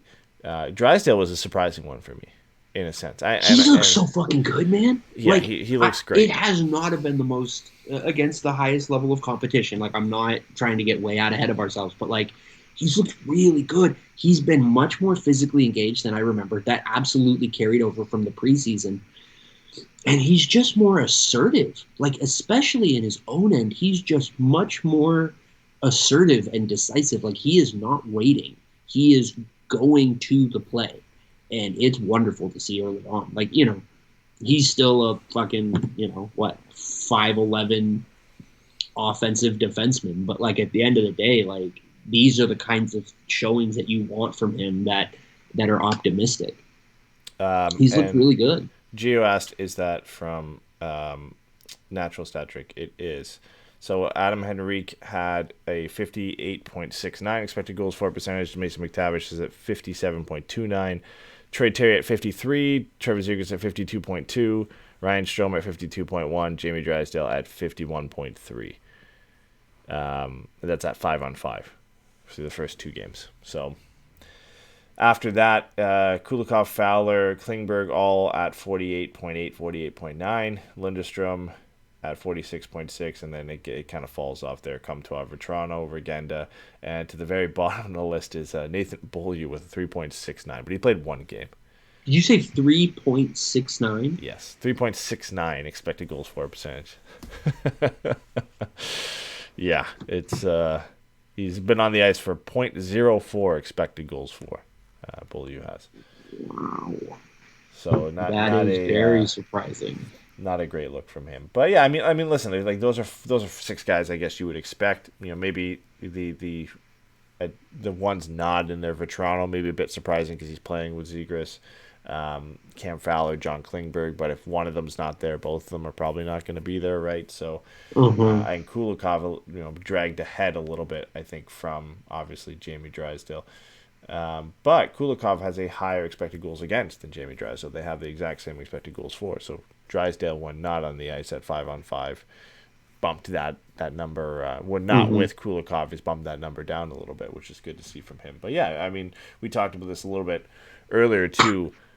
Jamie Drysdale has just looked great through the first few games. This is what you would have hoped for getting paired on a second unit with a guy like Kulikov, who's a bit more of a defensive defenseman, that he's able to kind of use his skill set to his advantage and not have to worry about Cam Fowler flying up the ice and having to cover. Has anybody ever had to worry about Cam Fowler flying up the ice? Yeah, Jamie Drysdale last season when he had to use his skating more often than not to catch up to the guy that was on an odd man rush the other way. So, yeah, man, I think those are all positive signs. Like, you want to see Troy Terry and Trevor Zegras there. You want to see Strome and McTavish in that mix, and Jamie Drysdale, and then Adam Henrique's just kind of one of those consistent guys. He's leading them all in expected goals for percentage, and in expected goals for. Or actually, sorry, Cam Fowler and Klingberg are leading in expected goals for. They just leak scoring chances against. That's the only problem. 1.95 expected goals for Fowler and Klingberg. 2.05 against. So that's the only reason. But all gas, no brakes for that pairing. We expected that to be the case. So, yeah. Okay, so I guess there's a couple of little things we want to hit. I don't know how much more you had kind of wanted to get to with this, but, it's two games. First things first, Rocco Grimaldi has finally signed the AHL contract we kind of all expected him to sign, and it is important to note that is an AHL deal. If he wants to sign an NHL deal, or if he wants to join the Ducks, he will still have to sign an NHL deal, and I believe would have to go through waivers after having signed it. Yeah. Speaking of players having to go through waivers after being signed to an NHL contract, Eddy, does Sonny Milano get claimed? I'm not even saying by Anaheim. I'm not even going all the way to the full bit, but I'm just asking. Do you think there's any way Sonny Milano gets claimed? No. You don't think so? No. A guy who was let go by Anaheim, went on trial as a PTO to Calgary, didn't get signed. I can't imagine there's a full list of teams that are like, yeah, we needed this guy, and he's going to get claimed on waivers from Washington here. It'd be really funny to see Anaheim claim him after all this just to bring him back. The crazy thing is you see a spot where he could fit too, right? Do you? Because I don't. I mean, listen, like we already talked about Regina being an easy slot down. Sam Carrot comes back, and you have a 12, but that's not the same forward thing to me. I don't think that's the same thing, because if you, I can't believe we're doing this. If you claim Milano, like, you're expecting him to be in the top 6, right? I don't think necessarily. I think you can play him in the top 9. He's So not going to be you a fourth think liner. you can do what? Lundestrom, Milano, Regenda? I think that it's at the cost of Regenda getting sent down. And then it becomes like Jones, Grant, Silverberg is the fourth line. Sonny Milano basically plays is somewhere in the top 6 or in the top 9, wherever they need him to slot in at that point, right? So Lindstrom, Zegras, Strome are the centers. We already said the wingers are going to shift around a bit, so it's hard to predict kind of where he would play. Maybe it's with Zegras and Vetrano. That could be a fit based off, we know the chemistry between Zegras and Milano from last year. And I just like the idea of Zegras playing with Milano and Vetrano. But no, we're going to have it. No, I don't think he gets claimed. I think he ends up going through waivers and sticks with the Cavs. And I wish him well. He's a better opportunity there, I think, than he would here right now. Mm-hmm. And I think he's going to be in a better position than if he had managed to stick around in Calgary, too. Yeah. Yeah. I mean, they've got Blake Coleman playing third line, and he wouldn't get above Blake Coleman to play top 6 in Calgary. So right. Or Dylan Dubé. So, yeah, I think it's a good opportunity for him. But, no, I don't see him getting claimed, and I don't see him getting claimed by the Ducks either. It just would be wild to see that full circle. It would be a really weird, awkward situation, I think, to claim him now after not signing him not signing a PTO in Calgary, not getting offered a contract, and then to sign a contract with another team. You're like, yeah, okay, we'll take you back. We'll take you back on waivers at this point. Like that would be a weird one. Yeah, the first thing that popped into my mind was, who was the goalie that Toronto signed that Arizona was like, oh yeah, we'll take that guy. Oh, yeah, I know who you're talking about. I don't remember his name. Toronto, that was so funny. Yeah, it was a Swedish guy. I can't remember his name though, but yeah, that was near the deadline, I think, from last year. So, speaking of goalies in Toronto, did you hear that Matt Murray is going to be headed to long-term IR, and minimum of 4 weeks could result in Nick Robertson coming up? He's up. He's up. He is? He got called up. Yep. At what point, dude? I mean, seriously, I feel like every time we talk about Toronto, but to me, if you do not have enough cap space to bring up an ELC player, you're poorly managed. So they sent him down and signed Zach Ashton-Reese to a specific amount, so they would have exactly $4 in cap space to be cap compliant. My thing is, I understand you're strapped against the cap, but at some point, you are ruining a player's development. There was nothing more Nick Robertson could do in preseason to earn a spot on this team. He led every single player in the National Hockey League in points in preseason and got sent back down to the American Hockey League. And it wasn't until the Leafs were able to free up cap space from Matt Murray going on the LTIR that they said, okay, we'll bring you back up and now you can play. Dude, at what point is it not even about player development and just about the fact that you have 4 of the top 40 forwards in the league? Yeah. At what point is it just not a legitimate fucking problem that you have to, the goalie that you brought in to address the goalie crisis is hurt, and now you can actually bring up this young kid to maybe bring in some scoring depth? How is this not an indictment from the top down of where Toronto is at right now? I think also this don't is smart, understand. but at what point is this a real problem? Yeah, it already is, and I understand. Gio said the LTR gave them room to actually carry extra skaters, but the decision was made to sign Zach Ashton-Reese instead of keep Nick Robertson in the lineup. They could have just kept Nick Robertson up, which, listen, I get it in a vacuum. Robinson is waiver exempt. You bring in another roster player, you sign him for cheap league minimum, and when you have the cap space eventually from injuries or whatever, then you can bring Nick Robinson up. But man, it has to be tough for a player who does everything they can to show they should stick around, and then all of a sudden doesn't get the chance. For me, the whole thing with Toronto, that John Tavares situation is the big one for me. I like John Tavares. I think he's a great leader for that team. He's a luxury that they don't need for what they're paying him to be a second-line center. I understand Marner. I think they need him. I understand Matthews. Obviously, they need him. I even understand Nylander because I don't think he's making that much even to be a second-line winger. John Tavares is making $11 million as a second-line center. That's the problem. Because you could have some very good utility players making $5 or $6 million each in place of John Tavares, and I think this team is better.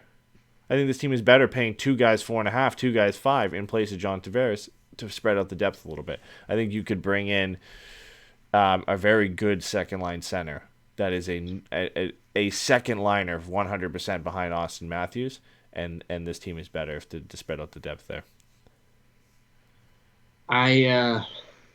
Here's a fun thing is do not propose a John Tavares to Anaheim trade. No. But they could have Rickard Rakell and Adam Henrique on the deals that they are on right now, and it would only be less than $1 million more expensive. Yeah, that's absurd.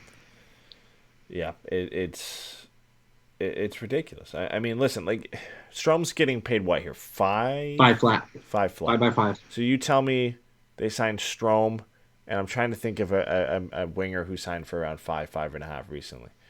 But let's just say you sign a generic kind of 20-goal, 50-point winger for $5 million, and you bring in Strome. Are they better with Strome and that profile of a winger, or with just John Tavares? I think they're better with the two of them, because you could play Strome and whoever that winger is with Nylander. You play Bunting, Matthews, Marner. You've got depth now on that, and you can add in other areas. Or it's Nick Robertson becomes the guy to play with Strome, Nylander, and Robertson, and you use that money elsewhere to buy a couple guys to fill out your bottom six. I just think that John Tavares deal is really what hurts Toronto from being that kind of next level team. You can't pay a guy who's going to play second line $11 million. JT Miller is going to be only making $8 million. Yeah, and he's. Well, I don't want to say he's better, but he's at least just as good as John Tavares. So, which is wild. Yeah, that's yeah. Oh my God, dude, what the fuck are they doing over there? I don't know. All right. Quick few notes. We mentioned Grimaldi signs an AHL contract. Through the first 2 games in San Diego, there's some standouts. Olli Juolevi, 4 points in his first 2 games. He might be a guy who gets a call up and plays Benoit and Beaulieu don't work out in that bottom pairing. I think he's maybe one of the first names off the sheet to get a call up and give a shot to play with Shattenkirk down there. Nick Brouillard, I don't know. He's got a French-Canadian last name, and I'm going to butcher it. He's leading the goals. He's a defenseman, leading the goals with 5 points in 2 games, so maybe you look at him. I assume that you will get in just as much trouble as I do for getting the name wrong. Yeah. I know a few people will get on me for that one. It's one of those weird ones where it's like Brouillard. It's like Brouillard. I don't know. Sure, I don't. Sure. As I said last time, I barely learned French was even a language until like 3 days ago.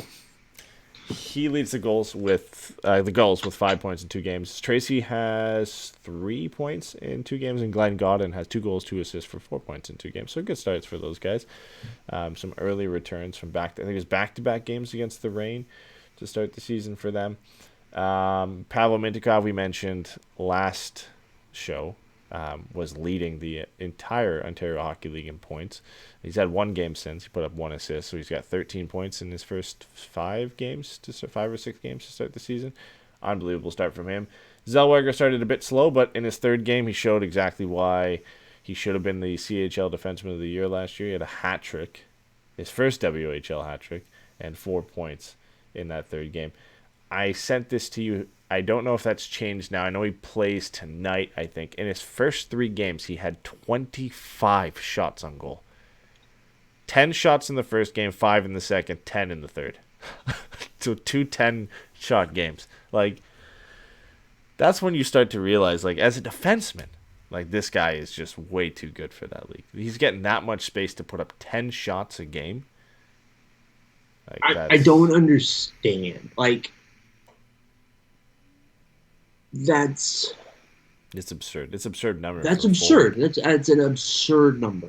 Like, Connor Bedard is averaging about 6. I think I saw Cam tweeted it out, Cam Robinson, that it's like 6 1/3 shots a game. Yeah, he'd be at like 428 shots across the full season. Yeah. So 6 1/3 times 3 is 25, which means that Olen Zellweger, as a defenseman, is roughly on pace with a generational forward.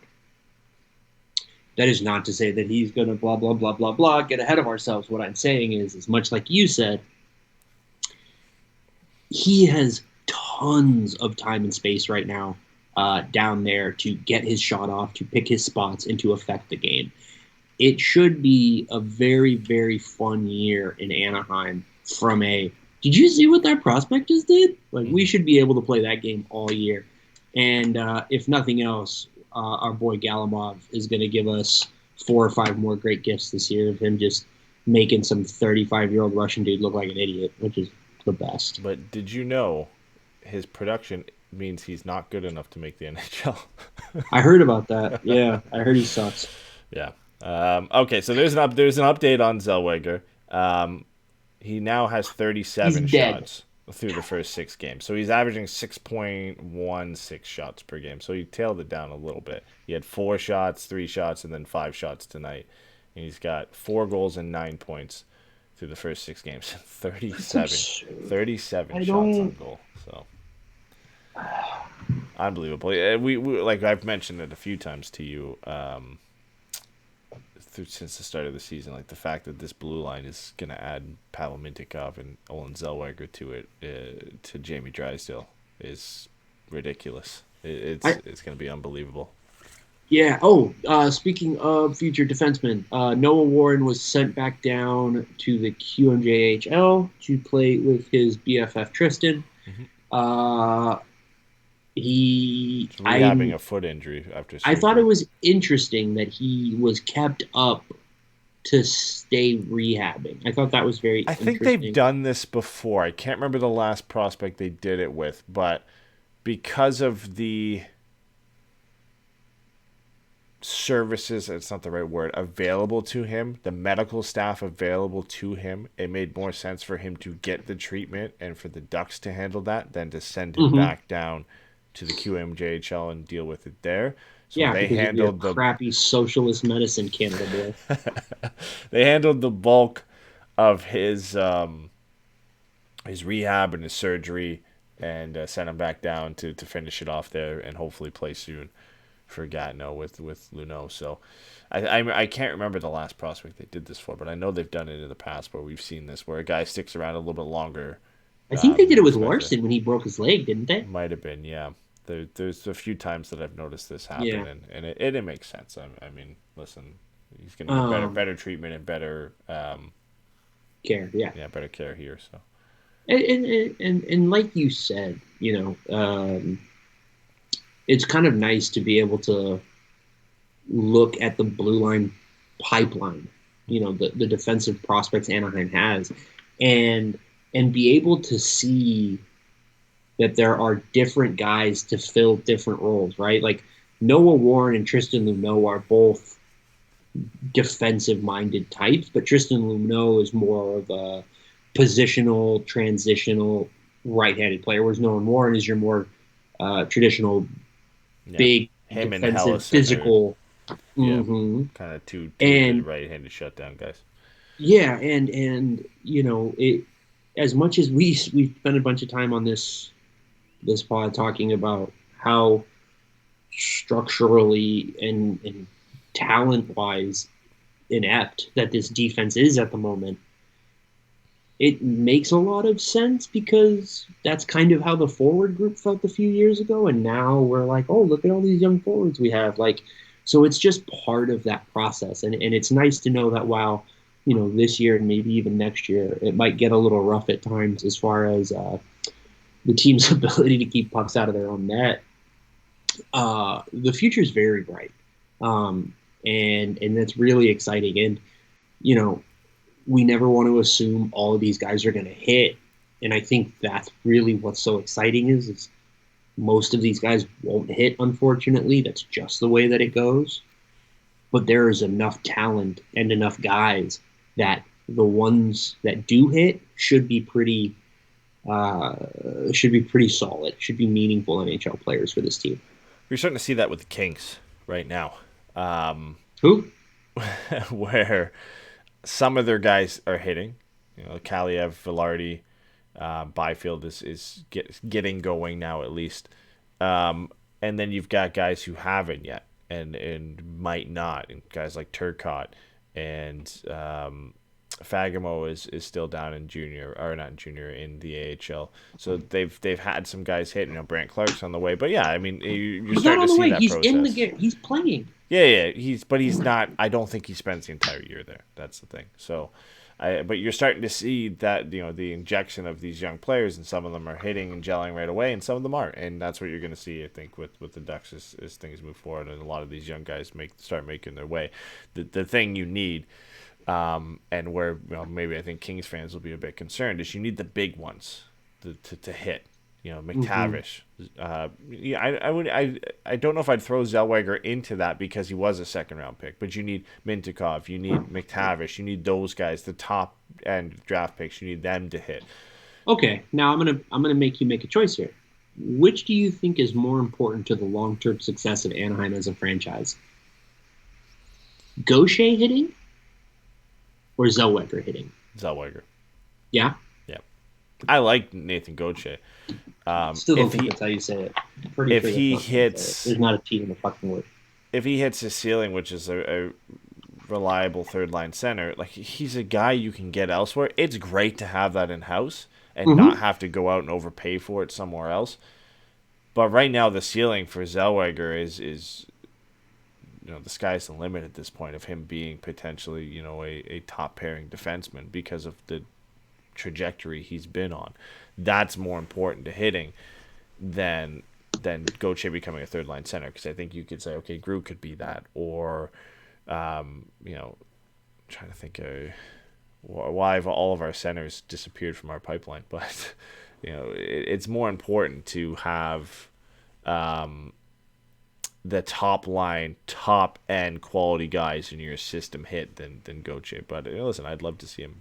I mean, he could have made the team this year. I still fully believe that. Yeah, I mean, you've got Perbix, you've got Lapina, you've got there are a couple of guys down in the A right now, like you said with Gru, that could step into that third and fourth line player role. I've just been informed I'm shouting. I'm sorry. All right. So before we get into our game day predictions, I want to know what your ideal forward lines are for the game against the Rangers tomorrow. Because the defense is going to stay the same. So realistically, the only thing that could probably change significantly is the forward lines. I mean,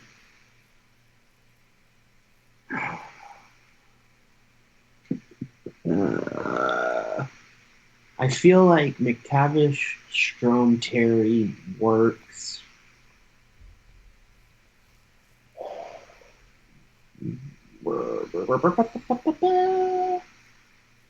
Maybe Comtois, Zegras, Vetrano, Henrik, Lundy, Regenda, Jones, Grant, Sophie. I think is where I'll fall on that one. What about you?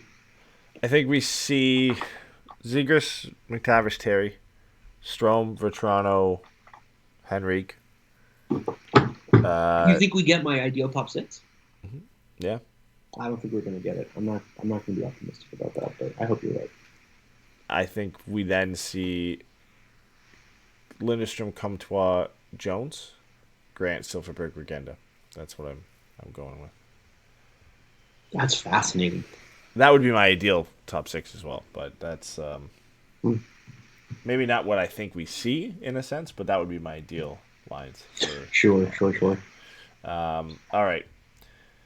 Ducks game predictions. We got 4 games this week. Ducks game predictions presented by 714 Tickets. We've got the Rangers. These are all on the road. Monday, tomorrow at 4 p.m. Pacific. Ducks on the road back-to-back Tuesday, the 18th, at New Jersey. A day off on Wednesday, then down to Boston for a game on the 20th at 4 p.m. as well. And then rounding out the week in Detroit on Sunday at 2 p.m. Pacific time, so an early game out that way. It's going to be tough. Start with tomorrow's game. What do you have it going to be against the Rangers? The Rangers are what, 2-0 to start the season, or did they lose? Yeah, I am going to say that's a 2-0 loss that feels like a 10-0 loss. I'll say they get outshot. Severely outplayed, yeah. I think they will get outshot 50-18, and they will lose 2-0. The Rangers are 2-1 to start the year. They lost to Winnipeg on a second game of a back-to-back 4-1. But they beat Minnesota 7-3, and they beat Tampa Bay 3-1. They have 3 days of rest between that game against Winnipeg and another 3 days of rest after the game against Anaheim. I think this is going to be a tough one. I think it's going to be 5-2 for the Rangers. Who do you think scores for Anaheim? Man, I don't know. I hope it's another Troy Terry goal. I think Troy Terry and Zegras will be in the mix. I'll go with a Strome or Vetrano goal back against their former team. I like it a lot. But you're playing Shesterkin, so that's going to make it tough because he's going to stop pretty much everything. So yeah, he's going to stop all 7 shots he sees. Mm-hmm. Poor guy. Do we see Gibson or Stolarz in this game? Because it's back-to-back against the Rangers. Probably Gibby, eh?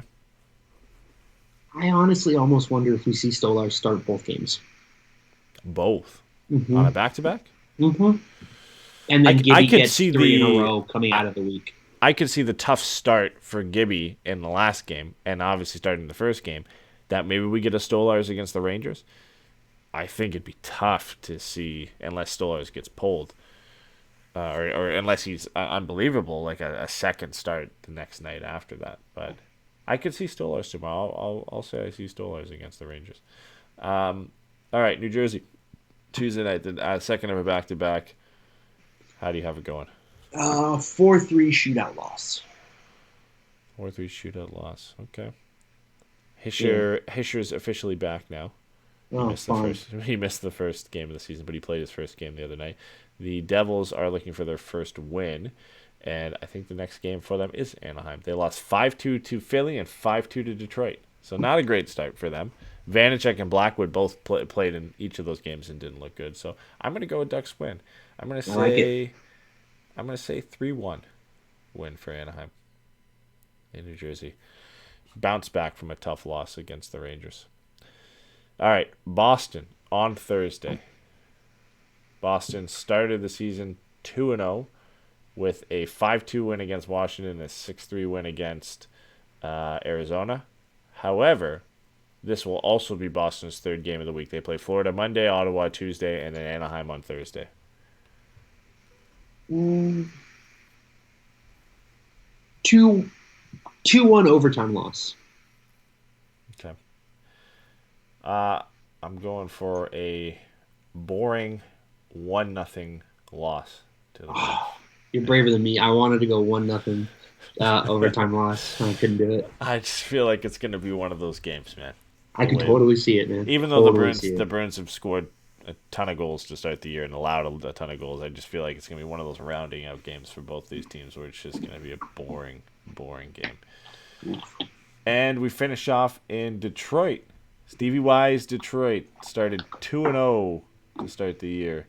They beat Montreal 3-0, beat New Jersey 5-2. They play LA on Monday, Chicago on Friday, and then the Ducks on Sunday.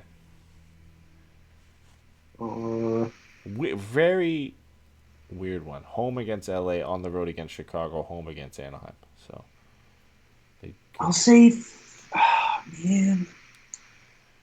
I'll say a 3-1 win. Ugh, I hate it. This is the hardest one for me to look at because Detroit's changed so much, and I don't know what to expect from them this year. I'll say 3-1 win with an empty net goal for the third one. So I'll say it's 2-1 until the last minute or so. Okay. I really was going to go 0 for this week, but I can't do it because I think Verbeek is going to want them to beat Detroit. Yeah. Yeah, that's... You guys help me kick my boss's ass. There's storylines in each of these games. That's true. Vetrano and Strome return to New York. What was the storyline? I guess maybe New Jersey there isn't. I overlooked New Jersey a little bit. I mean, I guess somebody put it in here, Jack Hughes versus Zegras, I guess. Right. They're really good friends. Adam had a week. There you go. We can replay that one as many times as we want to make our point. Boston, it's Hampus Lindholm. Back against the Ducks. Not for the first time, though. God, I hope Hampus gets a hat trick. That would kick ass. And then Detroit is Pat Verbeek. Back in Detroit. So Hampus hat trick. Do it. Copping out of my prediction here, I guess I will say 3-2 Ducks on Sunday against Detroit. So I had lost to the Rangers, win against New Jersey, lost to Boston, win against Detroit. So 2-2. I got 1-3. 1-3, okay. Being a little bit more conservative after our 2-0. But I guess it'll be more. It would be 1-1-2. Is what it would be. With some overtime losses there. Yeah. All right, well, that's Ducks Game Predictions presented by 714 Tickets. Mentioning that as well, FM 3 Stars is back. If you have heard of it before, it's our prediction game before every game on Twitter. You predict the Ducks' first goal scorer, the final score of the game, and a random one. So for the first game, it was who gets the most hits on the Ducks. The second one was who gets the most shots. We switch it up for every game as many times as we can filter through different questions of predictions for the Ducks. Winner at the end of the month is the person who gets the most points, so it's 1 point per correct prediction. We'll tally them all up, and the winner gets a pair of tickets and some pieces of Ducks promo gear, so a pair of tickets to a Ducks game, courtesy of 714 Tickets. And then we also have some more prizes coming for that, hopefully, throughout the season as things develop as well. And then we have a grand prize for the winner at the end of the year. So it pays to be there and make your predictions every game, because even if you don't win the month, we tally up the points across the entire season, and there's a grand prize at the end of the year that we're going to give out, and we'll reveal that later because that's still evolving. So we've got a few of the pieces for the grand prize in place, but we're going to continue adding to that as the season goes. So make sure to follow us on Twitter at Forever Mighty FM and tune in about 30 to 45 minutes for the game for FM 3 Stars. I would say turn notifications on. Yeah, 100%. You should do that. You should definitely turn notifications on for everybody. Yes, turn notifications on, at least on game days. As always, come say hi. We love you guys. Come talk to us. We miss it. But I think that's it. Do you have anything else you wanted to cover? We're somehow short of 2 hours for once. So I know. I think more than anything, the thing I really wanted to ask you, Edward, is have you ever seen the movie SWAT with Colin Farrell? No.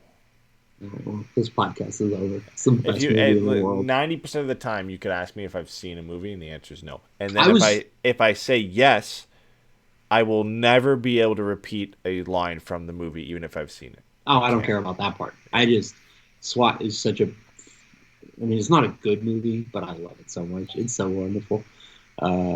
Samuel L. Jackson, Michelle Rodriguez, LL Cool J... There was this period I didn't watch movies, and then I started watching movies, but now I'll just watch whatever comes out. So I'll watch everything that comes out now. Shut up! But all you watch back. Now is Paw Patrol. That does fill up a lot of my when you're not Paw Patrol, My Little Pony. Yeah, I was gonna say when you're not trying to poison your daughter with Harley Quinn. Yeah, that did not pan out well. HBO, I don't know what you're doing here, but come on, get it together. Yeah, get it together. All right. So I think that's it. We're hoping to, as we say this every show, hoping to get Pat and Jay back at some point. Scheduling didn't work out for Jay to make it. We were going to try and do tomorrow, but then both Steven and I weren't available for tomorrow. So unless Jay wanted to do the show solo, it was not going to be possible. And then we have back-to-back Ducks games Monday and Tuesday, so it didn't feel right to do it on Tuesday and miss 2 games. So we went live today to get the show out, hoping that Jay and Pat can join us for the next show. I know Jay's ready to go. Pat says he listens and hears us give him shit about coming on the show and not coming on the show every week. So hopefully Pat will be on for the next one. We can get all four of us on together. Don't hold your breath, guys. Yeah, don't hold your breath. But thanks for coming out, guys. Season's off to a decent start, I will say. It's tough to say a great start after losing 7-1, but it's back. Hockey's back. That's the big thing. So hockey's back. Tennessee is the number one ranked football club in the country. UCLA is inside the top 10, and I'm not happy about it because that's not a good thing. It's never historically been a good thing. I'm going to cry. Manchester United scraping at the top 4. I'm just glad we made it out of Newcastle unharmed. God, it's bleak. Yeah. So I guess the only other things real quick would be please, since we do have to do this now, we are trying to be better about this and remembering. And the sooner you guys do it, the sooner we can stop bothering you about it. If you haven't, please go write a review. Go rate the show wherever you listen. If that's YouTube, if that's Spotify, iTunes, whatever it is, anywhere you hear us, give us a review, give us a shout out. We always really appreciate that, and I know it helps with getting us in front of other people, which we would like to have more people to bother than just the ones of you that are already here. On top of that, Forever Mighty FM is our Twitter account. Is it Forever Mighty FM? You use it more than anybody, so you should know that. Yeah, yes. but I never tweet at it. Yeah, somebody took at Forever Mighty a long time ago, so we're at Forever Mighty FM on Twitter. As I said last time, it's usually me or Eddy. As Eddy just said, it's mostly me. But, hit us up. We, try to have dumb questions or little random things. We always love arguing or agreeing with you and arguing with other people. Whatever it is, we're always there. Eddy is at Eddy Van Jones on Twitter. I am at The Hockey Boomer. I also have a little Substack I try to do. You can go to my Twitter account to find it. I bother Eddy sometimes and make him help me with it. Should have a season preview for each division up pretty soon with a dumb little bit in it. And yeah, happy start of the hockey season, everybody. As Eddy said, this is the first episode of the season, and we're really excited to be back. Should be a fun year. All right. Thanks for listening, everybody. See you later. Bye, everybody.